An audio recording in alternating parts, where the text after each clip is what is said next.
Okay, we are back for chapter 5 of the Voyage of the Dawn Treader. I wanted to see what's on the back. Do you know who that is?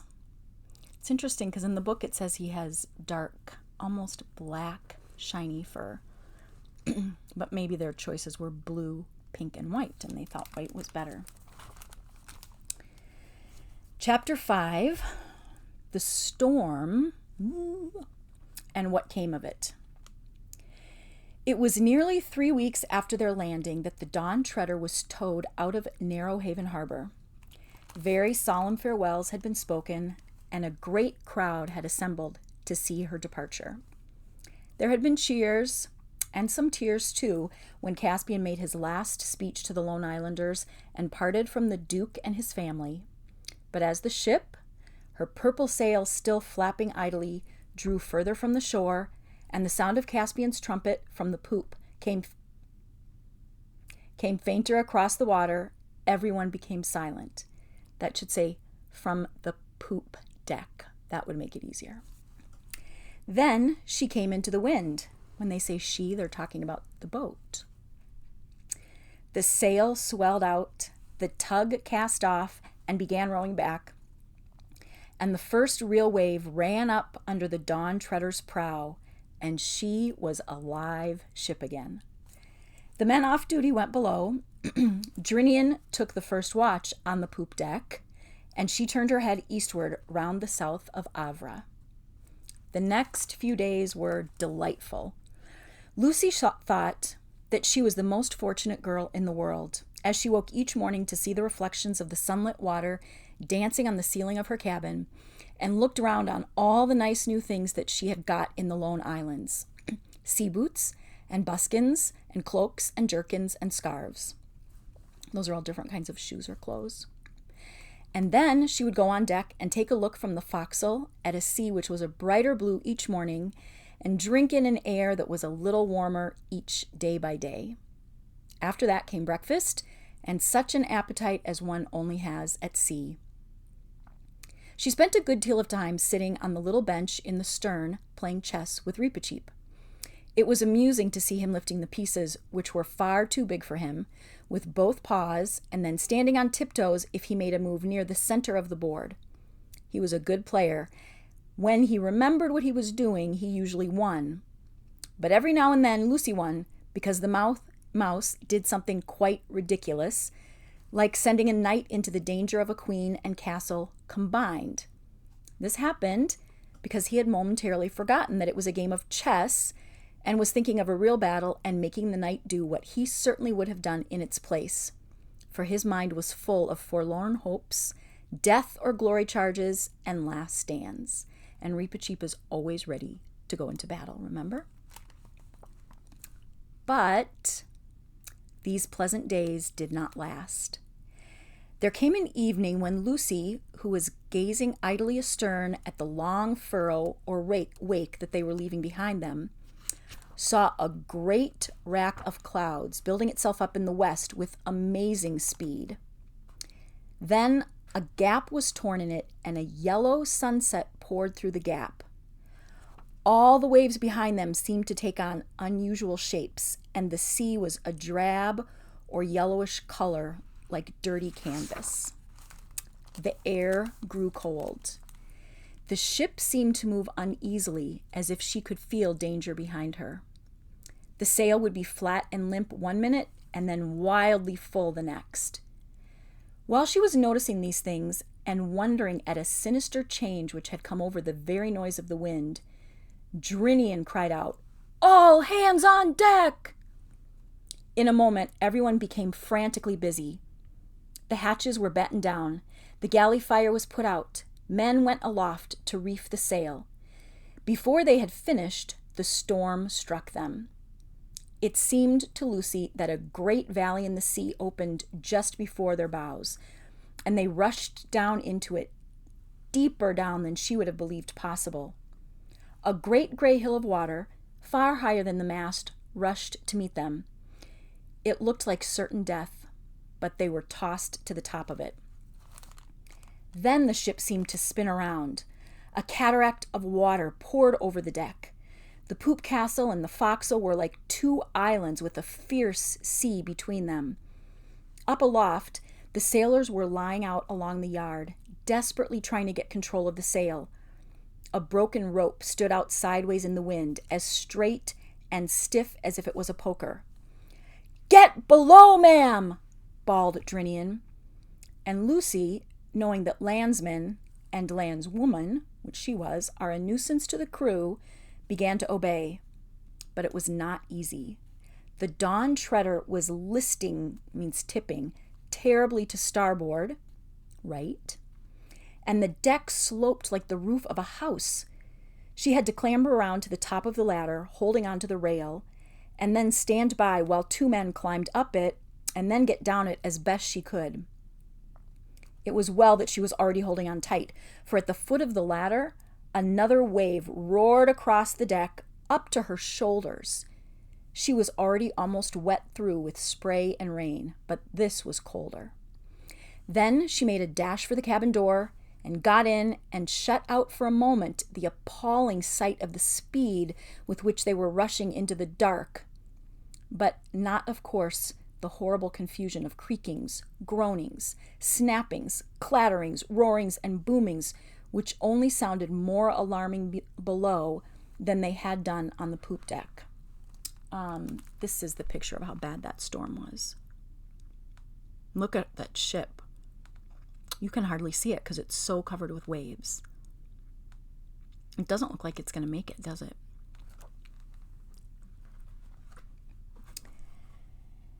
All the next day and all the next, it went on. It went on till one could hardly even remember a time before it had begun. And there always had to be 3 men at the tiller, and it was as much as 3 men could do to keep any kind of a course. And there always had to be men at the pump, and there was hardly any rest for anyone, and nothing could be cooked, and nothing could be dried, and 1 man was lost overboard, and they never saw the sun. When it was all over, Eustace made the following entry in his diary. September 3rd. The first day for ages when I have been able to write. We had been driven before a hurricane for 13 days and nights. I know that because I kept a careful count, though the others all say it was only 12. Pleasant to be embarked on a dangerous journey with people who can't even count right. I have had a ghastly time. Up and down enormous waves, hour after hour, usually wet to the skin, and not even an attempt at giving us proper meals. Needless to say, there's no wireless, remember that's a radio, or even a rocket, so no chance of signaling anyone for help. It all proves what I keep on telling them, the madness of setting out in a rotten little tub like this. It would be bad enough even if one was with decent people instead of fiends in human form. Caspian and Edmund are simply brutal to me. The night we lost our mast, there's only a stump left now, though I was not at all well, they forced me to come on deck and work like a slave. Lucy shoved her oar in by saying that Reepicheep was longing to go, only he was too small. I wonder she doesn't see that everything that little beast does is all for the sake of showing off. Even at her age, she ought to have that amount of sense. Today, the beastly boat is level at last, and the sun's out, and we have all been jawing about what to do. We have food enough, pretty beastly stuff, most of it, to last for 16 days. The poultry were all washed overboard. Even if they hadn't been, the storm would have stopped them laying. The real trouble is water. 2 casks seem to have got a leak knocked in them, and they're empty. That's Narnian efficiency again. On short rations, half a pint a day each, we've got only enough for 12 days. There's still lots of rum and wine, but even they realize that would only make them thirstier. If we could, of course, the sensible thing would be to turn west at once and make for the Lone Islands. But it took us 18 days to get where we are, running like mad with a gale behind us. Even if we got an east wind, it might take us far longer to get back. And at present, there's no sign of an east wind. In fact, there's no wind at all. As for rowing back, it would take far too long, and Caspian says the men couldn't row on half a pint of water a day. I'm pretty sure this is wrong. I tried to explain that perspiration really cools people down, so the men would need less water if they were working. He didn't take any notice of this, which is always his way when he can't think of an answer. The others all voted for going on in the hope of finding land. I felt it my duty to point out that we didn't know there was any land ahead and tried to get them to see the dangers of wishful thinking. Instead of producing a better plan, they had the cheek to ask me what I proposed, so I just explained coolly and quietly that I had been kidnapped and brought away on this idiotic voyage without my consent, and it was hardly my business to get them out of their scrape. September 4th. Still becalmed. Very short rations for dinner, and I got less than anyone. I don't really trust what Eustace says in his diary, by the way. Caspian is very clever at helping and thinks that I don't see. Lucy, for some reason, tried to make up to me by offering me some of hers, but that interfering prig Edmund wouldn't let her. Pretty hot sun. Terribly thirsty all evening. September 5th. Still becalmed and very hot. Feeling rotten all day, and am sure I've got a temperature. Of course, they haven't the sense to keep a thermometer on board. September 6th. A horrible day. Woke up in the night knowing I was feverish and that I must have a drink of water. Any doctor would have said so. Heaven knows I'm the last person to try and get any unfair advantage, but I never dreamed that this water rationing would be meant to apply to a sick man. In fact, I would have woken the others up and asked for some help, only I thought it would be selfish to wake them. So I just got up and took my cup and tiptoed out of the black hole that we sleep in, taking great care not to disturb Caspian and Edmund, for they've been sleeping badly since the heat and the short water began. I always try to consider others, whether they are nice to me or not. I got out all right into the big room, if you can call it a room, where the rowing benches and the luggage are. The thing of water is at this end. All was going beautifully, but before I'd drawn a cupful, who should catch me but that little spy Reap? I tried to explain that I was going on deck for a breath of air. The business about the water had nothing to do with him, and he asked me why I had a cup. He made such a noise that the whole ship was roused. They treated me scandalously. I asked, as I think anyone would have, why Reepicheep was sneaking about the water cask in the middle of the night. He said that since he was too small to be any use on the deck, he did sentry over the water every night so that one more man could go to sleep.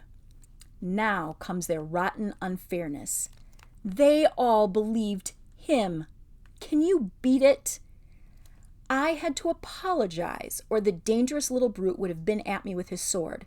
And then Caspian showed up in his true colors as a brutal tyrant, and he said out loud for everyone to hear that anyone who was found stealing water in the future would get 2 dozen. I didn't know what this meant till Edmund explained it to me. It comes in the sort of books those Pevensey kids read. After this cowardly threat, Caspian changed his tune and then started being patronizing. He said he was sorry for me and that everyone felt just as feverish as I did and we must all make the best of it, blah, blah, blah. Odious, stuck-up prig. Stayed in bed all day today. September 7th. A little wind today, but still coming from the west. Made a few miles eastward with part of the sail set on what Drinian calls the jury mast. That means the bowsprit set upright and tied, they call it lashed, to the stump of the real mast. Still terribly thirsty. September 8th. Still sailing east. I stay in my bunk all day now and see no one except Lucy till the 2 fiends come to bed. Lucy gives me a little of her water ration. She says girls don't get as thirsty as boys. I had often thought this, but it ought to be more generally known at sea. September 9th. Land in sight. A very high mountain a long way off to the southeast. September 10th. The mountain is bigger and clearer, but still a long way off. Gulls again today for the first time since I don't know how long. September 11th. Caught some fish and had them for dinner. Dropped anchor at about 7 p.m. in 3 fathoms of water in a bay of this mountainous island.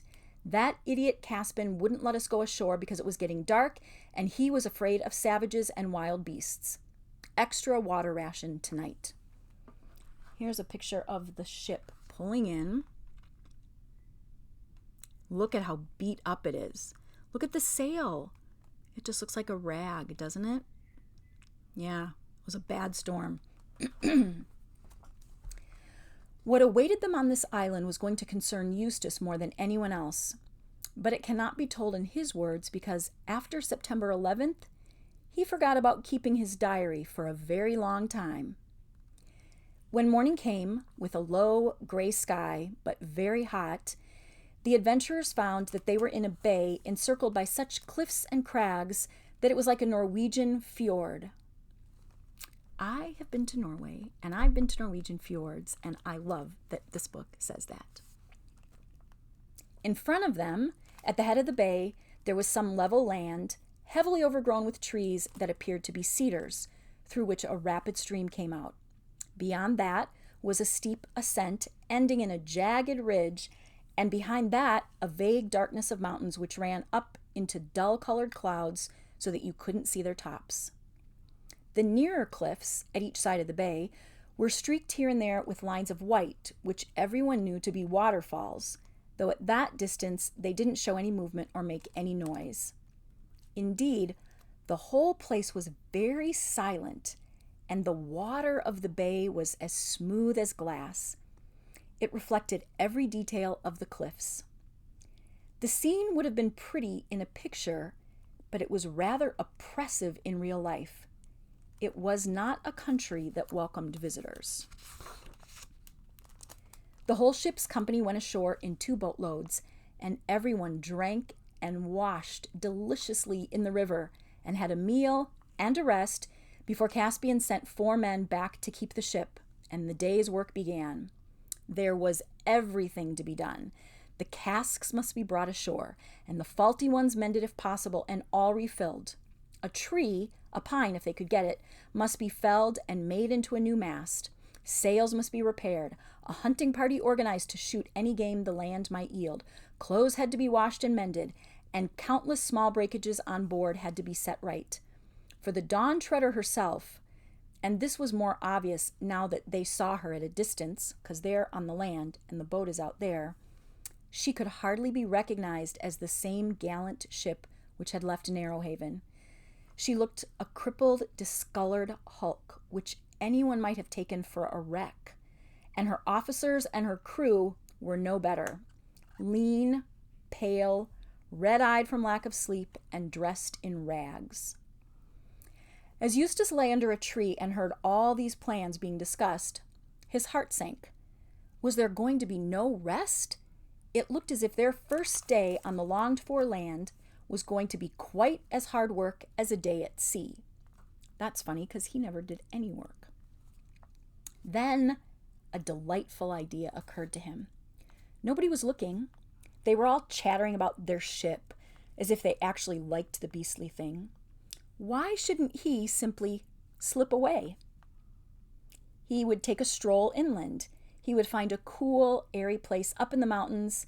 He would have a good long sleep and not rejoin the others till the day's work was over.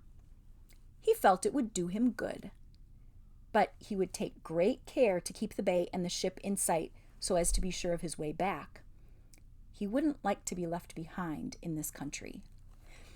He at once put his plan into action. He rose quietly from his place, and he walked away among the trees, taking care to go slowly and in an aimless manner so that anyone who saw him would think he was merely stretching his legs. Okay, he's sneaking away. And if he's sneaking, it's because he knows that he's doing something he shouldn't do. He was surprised to find how quickly the noise of conversation died away behind him, and how very silent and warm and dark green the wood became. Soon he felt that he could venture on a quicker and more determined stride. And this soon brought him out of the wood altogether. The ground began sloping deeply up in front of him. The grass was dry and slippery, but it was manageable if he used his hands as well as his feet. And though he panted and mopped his forehead a good deal, he plugged away steadily. This showed, by the way, that his new life, little as he suspected it, had already done him some good. The old Eustace, Harold's and Alberta's Eustace, would have given up the climb after 10 minutes. Slowly, and with several rests, he reached the ridge. Here, he had expected to have a view into the heart of the island, but the clouds had now come lower and they were nearer, and a sea of fog was rolling to meet him. He sat down and looked back. He was now so high that the bay looked small beneath him, and miles of sea were visible. Then the fog from the mountains closed in all around him, thick but not cold, and he lay down and turned this way and that to find the most comfortable position to enjoy himself. But he didn't enjoy himself, or not for very long. He began, almost for the first time in his life, to feel lonely. At first, the feeling grew very gradually, and then he began to worry about time. There was not the slightest sound. Suddenly it occurred to him that he might have been lying there for hours. Perhaps the others had gone. Perhaps they'd left him to wander away on purpose, simply in order to leave him behind. He leaped up in a panic and he began the descent. At first, he tried to do it too quickly. He slipped on the grass and he slid for several feet. Then he thought maybe that had carried him too far to the left, and so he came back up to where he thought he'd been, and then he clambered there as near as he could guess to the place he'd started from, and he began the descent afresh, this time bearing to his right. After this, things seemed to be going better. He went very cautiously, for he couldn't see more than a yard ahead of him, and there was still perfect silence all around him. It was very unpleasant to have to go cautiously when there's a voice inside of you saying all the time, "Hurry, hurry, hurry!" For every moment, the terrible idea of being left behind grew stronger. If he had really understood Caspian and the Pevensies at all, he would have known, of course, that there was not the least chance of their doing any such thing. But he had persuaded himself that they were all fiends in human form. "At last," said Eustace as he came slithering down a slide of loose stones, they call it scree, and he found himself on the level ground. "And now, where are those trees? There's something dark ahead. Why, I do believe the fog is clearing." And it was. The light increased every moment and made him blink. The fog lifted, and he was in an utterly unknown valley, and the sea was nowhere in sight. Oops. That is the end of chapter 5.